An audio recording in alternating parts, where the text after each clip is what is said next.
नमस्ते। आज हामीहरू सेन्टेन्स के हो त्यसको बारेमा पढ्छौं, जसलाई नेपालीमा वाक्य भनेर बुझिन्छ। तपाई सम्पूर्णजनालाई वाक्य वा सेन्टेन्स कुनै नयाँ विषय हैन जस्तो मलाई लाग्छ। यो वर्ड तपाईहरु पटक सुन्नु भएको छ, तर यसको बारेमा आज हामीहरू डिटेल इन्फर्मेसन लिने गर्छौं। यसको बारेमा हामीहरू विस्तृत जानकारी लिन्छौं। सेन्टेन्स के हो, सेन्टेन्स हुनलाई के हुन पर्छ, कस्ताले सेन्टेन्स बन्ने, सेन्टेन्स नबन्ने, सेन्टेन्स चिन्ने कसरी, यसका बारेमा हामीहरू आज विधिवत पढाइ गर्ने गर्छौं। त्यही भएर कृपया ध्यान दिएर भिडियो हेर्नु होला र प्लिज स्किप नगरिदिनु होला भिडियोलाई। Let start. सेन्टेन्स। अब यहाँ हेरौं त, a group of words that tells a complete idea is known as a sentence. अर्थात शब्द को समूह जसले कंप्लीट आइडिया दिने गर्छ त्यो नै के हो त, सेन्टेन्स हो। ग्रुप कसको? ग्रुप को कुरा हुन्छ यहाँ वर्ड को। यदि त्यहाँ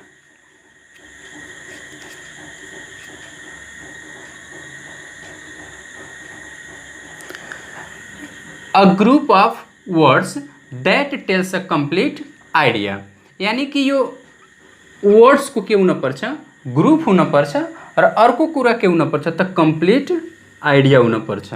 दुई चीज भयो भने एउटा के हुन पर्यो, ग्रुप अफ वर्ड्स हुन पर्छ, यानी कि शब्दहरूको समूह, र अर्को कुरा कंप्लीट आइडिया हुन पर्छ, तब त्यसलाई सेन्टेन्स भन्न मिलिहाल्छ।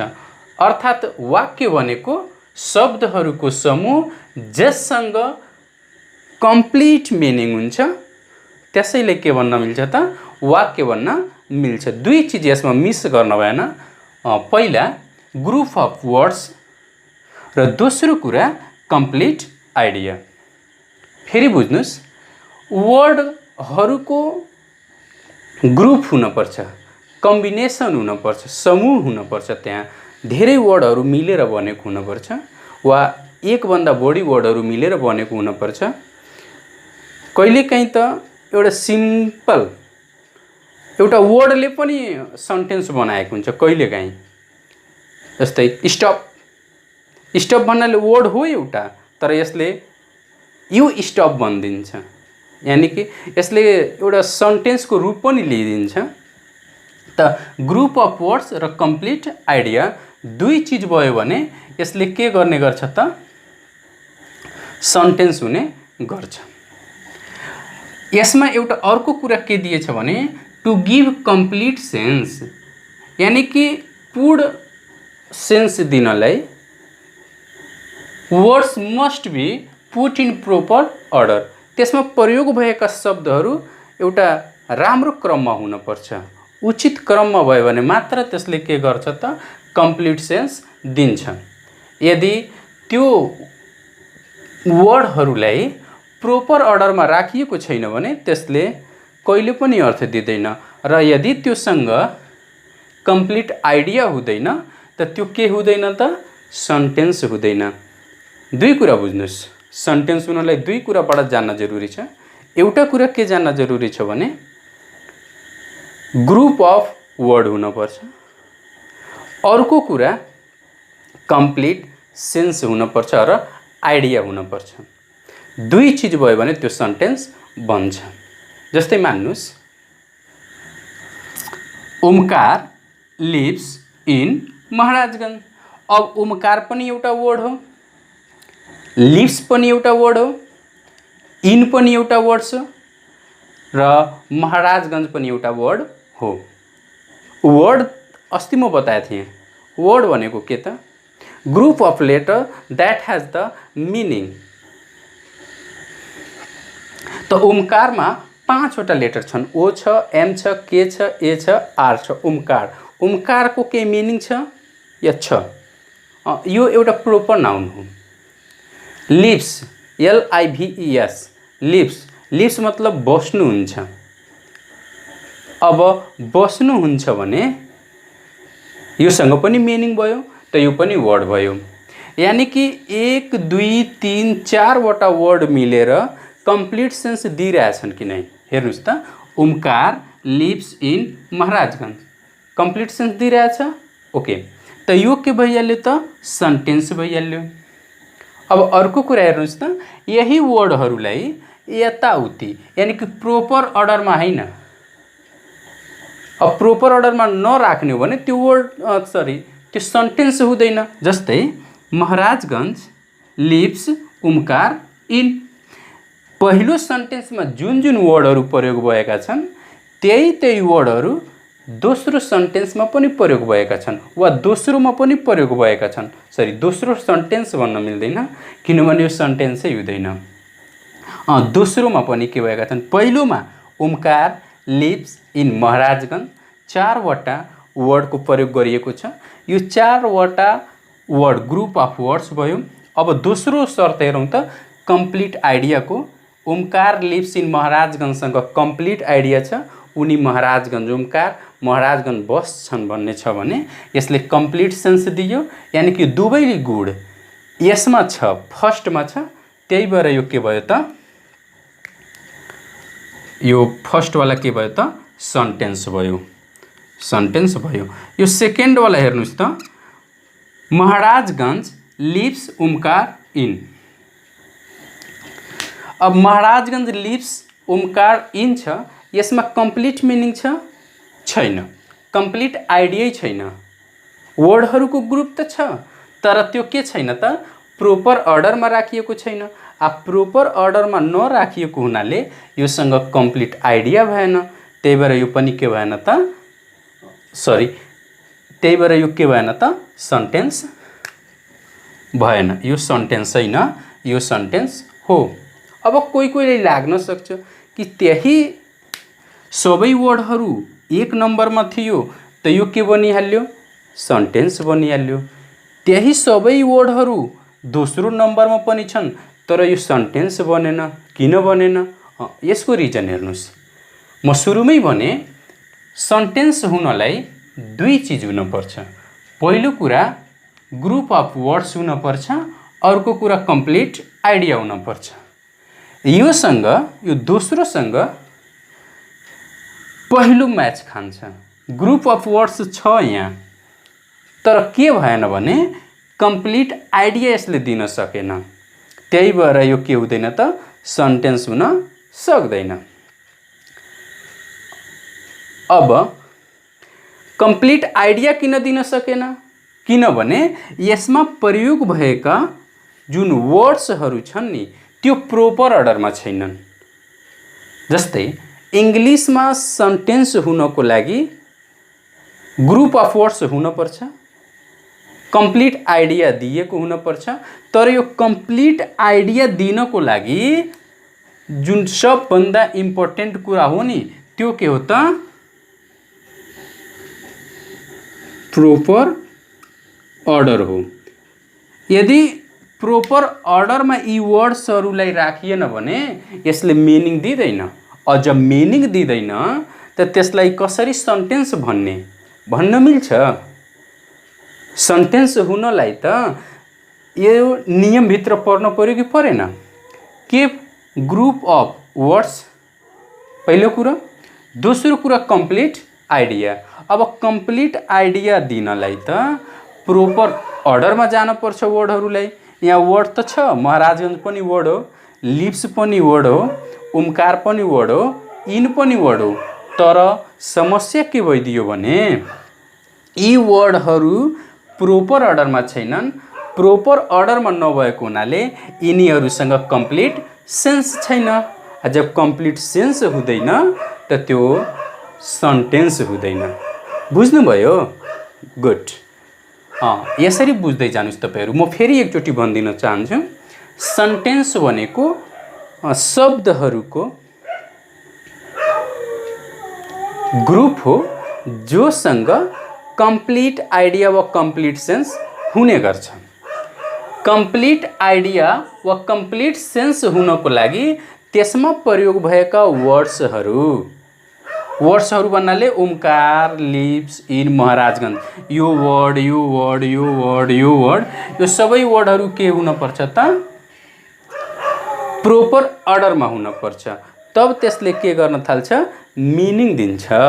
अब जब त्यसले मिनिङ दिन्छ, कम्प्लिट आइडिया दिन्छ, त्यो सेन्टेन्स भइहाल्छ। तल हेर्नुस्, महाराजगंज, लिप्स, ओमकार, इन, यहाँ पनि 4वटा वर्ड छ, तर यो 4वटा वर्डमा प्रयोग भएका वर्डहरू प्रोपर अर्डरमा छैनन्। प्रोपर अर्डरमा नभएको हुनाले यसले कम्प्लिट आइडिया दिइरहेको छैन। त जब कम्प्लिट आइडिया दिँदैन, सेन्स दिँदैन, त त्यो सेन्टेन्स हुँदैन। अब हामीहरू बारम्बार प्रोपर अर्डरको कुरा गरिरहेछौँ। के हो त proper order? What is proper order? यो जान्न जरुरी छ। प्रोपर अर्डर भनेको इङ्ग्लिसमा सेन्टेन्स हुनको लागि 3 चीज बडा इम्पोर्टेन्ट हुन्छ: सब्जेक्ट, भर्ब, अब्जेक्ट। कहिलेकाहीँ अब्जेक्ट नभएर पनि बन्छ, कहिलेकाहीँ त्यस्तै डाइरेक्टली हेर्दाखेरि सब्जेक्ट हुँदैन, तै पनि बन्छ। सब्जेक्ट पनि भएन, अब्जेक्ट पनि भएन, तर एउटा चीज त हुनै पर्छ, त्यो चीज हो भर्ब। यानी कि सबभन्दा इम्पोर्टेन्ट, यसमा सबैको इम्पोर्टेन्स आफ्नै इम्पोर्टेन्स हुन्छ। सब्जेक्टको पनि आफ्नै महत्त्व हुन्छ, भर्बको पनि हुन्छ, अब्जेक्टको पनि हुन्छ।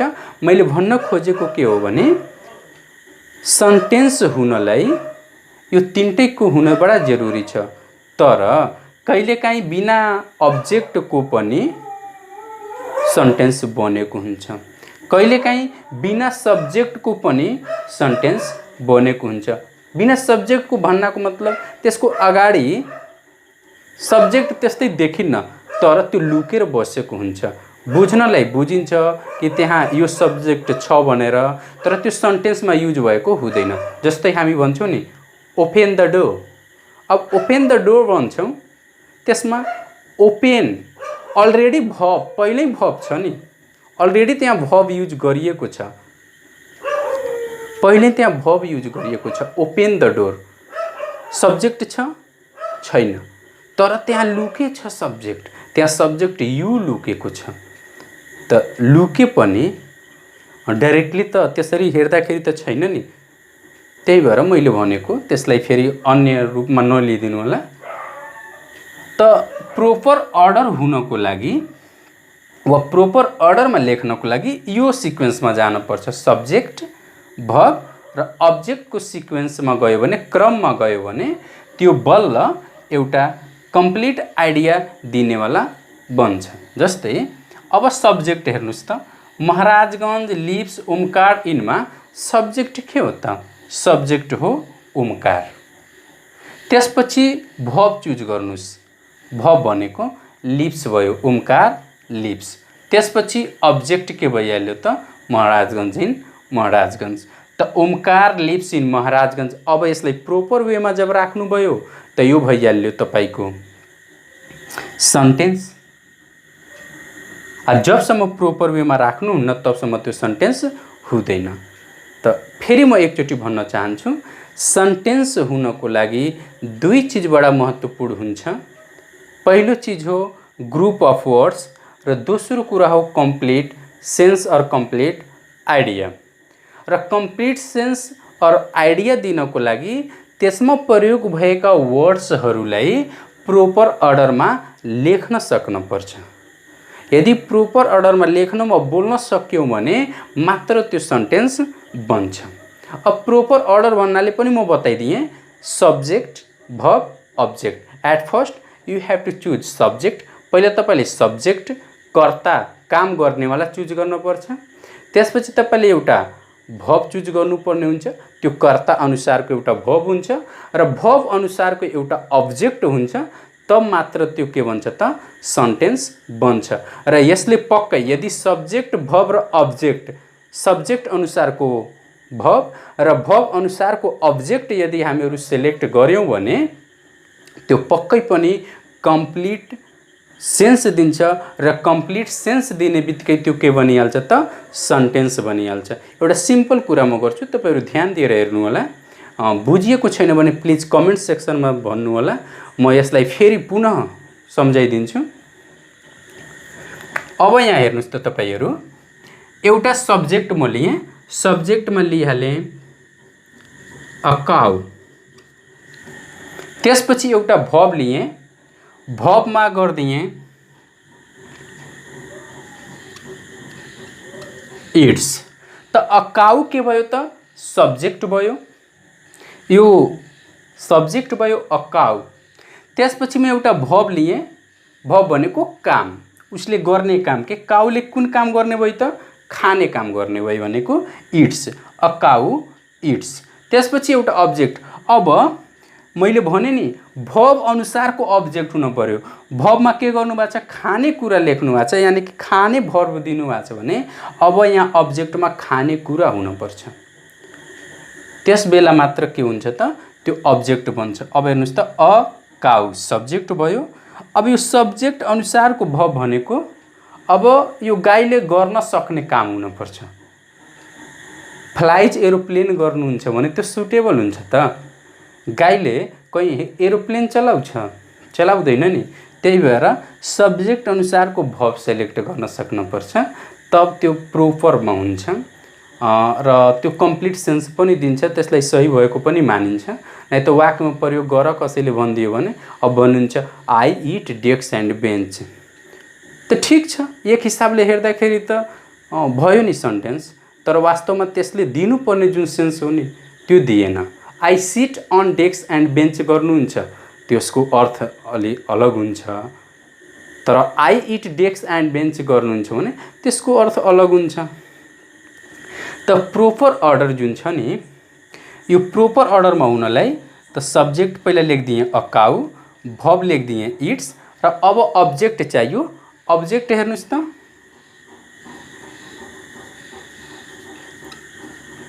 Grass, a cow it's grass गरिदिनुहुन्छ। त यहाँ अ काउ सब्जेक्ट भइहाल्यो, इट्स भर्ब भइहाल्यो, ग्रास अब्जेक्ट भइहाल्यो। सब्जेक्ट भर्ब अब्जेक्ट एउटा प्रोपर अर्डरमा जब लेखिदिए यो वर्डहरूलाई, त यो के भइहाल्यो त कम्प्लिट आइडिया दिन सक्ने भयो, र कम्प्लिट आइडिया दिने बित्तिकै के भइहाल्यो त सेन्टेन्स भइहाल्यो। बुझ्नु भएको छैन? यही समस्या हुन्छ। बुझ्नु भएको छैन भने बुझे छैन भनेर भन्नुस्, बुझ्नु भएको छ भने ठिक छ, म केही होमवर्कहरू दिन्छु। त्यसो भए तपाईहरु केही टास्क दिन्छु, तपाईहरु त्यो टास्कलाई बरु गर्नु होला, हुन्छ? अब अलि ध्यान दिएर हेर्नु होला फेरि। त्यसपछि के छ त, it always start with a capital letter and ends in a full stop, question mark, exclamation mark। अर्थात सेन्टेन्स जहिले पनि क्यापिटल लेटरबाट स्टार्ट हुने गर्छ। केबाट स्टार्ट हुने गर्छ त क्यापिटल लेटरबाट स्टार्ट हुने गर्छ, र समाप्त केमा हुने गर्छ, या त त्यो फुल स्टपले समाप्त हुन्छ, या त क्वेशन मार्कमा, या त एक्सक्लेमेसन मार्कमा त्यो के हुन्छ त समाप्त हुन्छ। यानी कि समाप्त हुनलाई फुल स्टप, क्वेशन मार्क र एक्सक्लेमेसन मार्क मध्ये कुनै एउटा चिन्ह प्रयोग भएको हुनुपर्छ, र सुरुवात जहिले पनि केबाट हुन्छ त क्यापिटल लेटरबाट हुन्छ। जस्तै हेरौँ न, यहाँ ओमकार लिभ्स इन महाराजगञ्जमा, ओमकार ओ क्यापिटल लेटर छ कि छैन? छ, अर्थात क्यापिटल लेटरबाट स्टार्ट हुने भयो। इन्ड्स फुल स्टप भनेछ, हेर्नुस् त फुल स्टप छ कि छैन? छ, त यो एउटा सेन्टेन्स भयो जुन क्यापिटल लेटरबाट स्टार्ट गरिएको छ र फुल स्टपमा के गरिएको छ त समाप्त गरिएको छ। त्यस्तै अर्को पनि इक्जाम्पल तपाईं हेर्न सक्नुहुन्छ, म यही बताउँछु ल।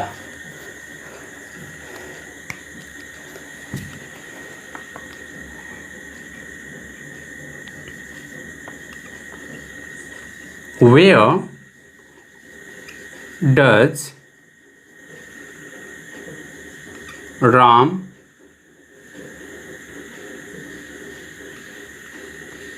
teach? Where does Ram teach? अब यो सेन्टेन्समा हेर्नुस् त, डब्लु के छ, क्यापिटल लेटरमा छ, अनि यो इन्ड केबाट भएको छ त, क्वेसन मार्कबाट भएको छ। त्यही कुरा यहाँ भन्न खोजिएछ कि सेन्टेन्स जहिले पनि क्यापिटल लेटरले स्टार्ट भएको हुन्छ भने फुल स्टप, क्वेसन मार्क र एक्सक्लेमेसन मार्क मध्ये कुनै एउटाको प्रयोगले के भएको हुन्छ, समाप्त भएको हुन्छ। सेन्टेन्समा यो तीनटा मध्ये एउटा न एउटा चिन्हको प्रयोग त भएकै हुन्छ र जहिले पनि जब सेन्टेन्स बनाइन्छ त पहिलो लेटर क्यापिटल लेखिन्छ। फेरि तपाईँ एउटा सेन्टेन्स लेख्नुभयो, फेरि अर्को सेन्टेन्स लेख्दाखेरि फेरि क्यापिटल लेटरबाट स्टार्ट गर्नुपर्ने हुन्छ। For example,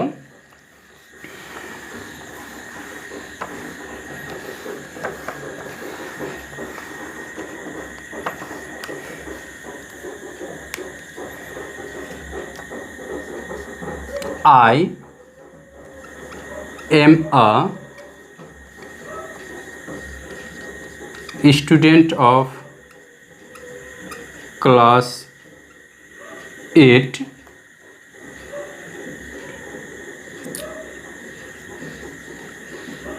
My father is a farmer. यहाँ हेर्नुस् त, I am a student of class 8, म कक्षा 8 को विद्यार्थी हुँ। यसमा सेन्टेन्सको सुरुवात आईबाट भएको छ, अर्थात् क्यापिटल लेटरबाट गरिएको छ र समाप्त केबाट गरिएको छ, फुल स्टपबाट गरिएको छ। त्यस्तै दोस्रो सेन्टेन्स छ, my father is a farmer. यसमा माई जुन छ एम क्यापिटल लेटर छ र फार्मर पछि जुन चिन्हको प्रयोग भएको छ फुल स्टप, यहाँ हेर्दै हुनुहुन्छ त my father is a farmer, यसमा फुल स्टपको प्रयोग भएको छ र यहाँ पनि फुल स्टपको प्रयोग भएको छ। दुवैको फर्स्ट लेटर हेर्नुहुन्छ भने दुवै क्यापिटल लेटर छ, अर्थात् सेन्टेन्समा यो कुरा ध्यान दिनुपर्छ। जब हामी सेन्टेन्स बनाउँछौँ नि त पहिलो वर्डको पहिलो लेटर के हुनुपर्छ त, क्यापिटल हुनुपर्छ र त्यो सेन्टेन्स समाप्त हुने बेलामा, समाप्त भइसकेपछि त्यसको पछाडि सेन्टेन्सको प्रकृति हेरेर, टाइप्स अफ सेन्टेन्स अनुसार हामीले के गर्नुपर्ने हुन्छ त, चिन्ह प्रयोग गर्नुपर्ने हुन्छ। चाहे त्यो फुल स्टप हुन सक्छ, चाहे क्वेसन मार्क हुन सक्छ, चाहे एक्सक्लेमेसन मार्क हुन सक्छ। यो तीनटा मध्ये प्रकृति हेरेर, सेन्टेन्सको प्रकार हेरेर हामीलाई चिन्ह प्रयोग गर्नुपर्ने हुन्छ। Thanks for watching this video.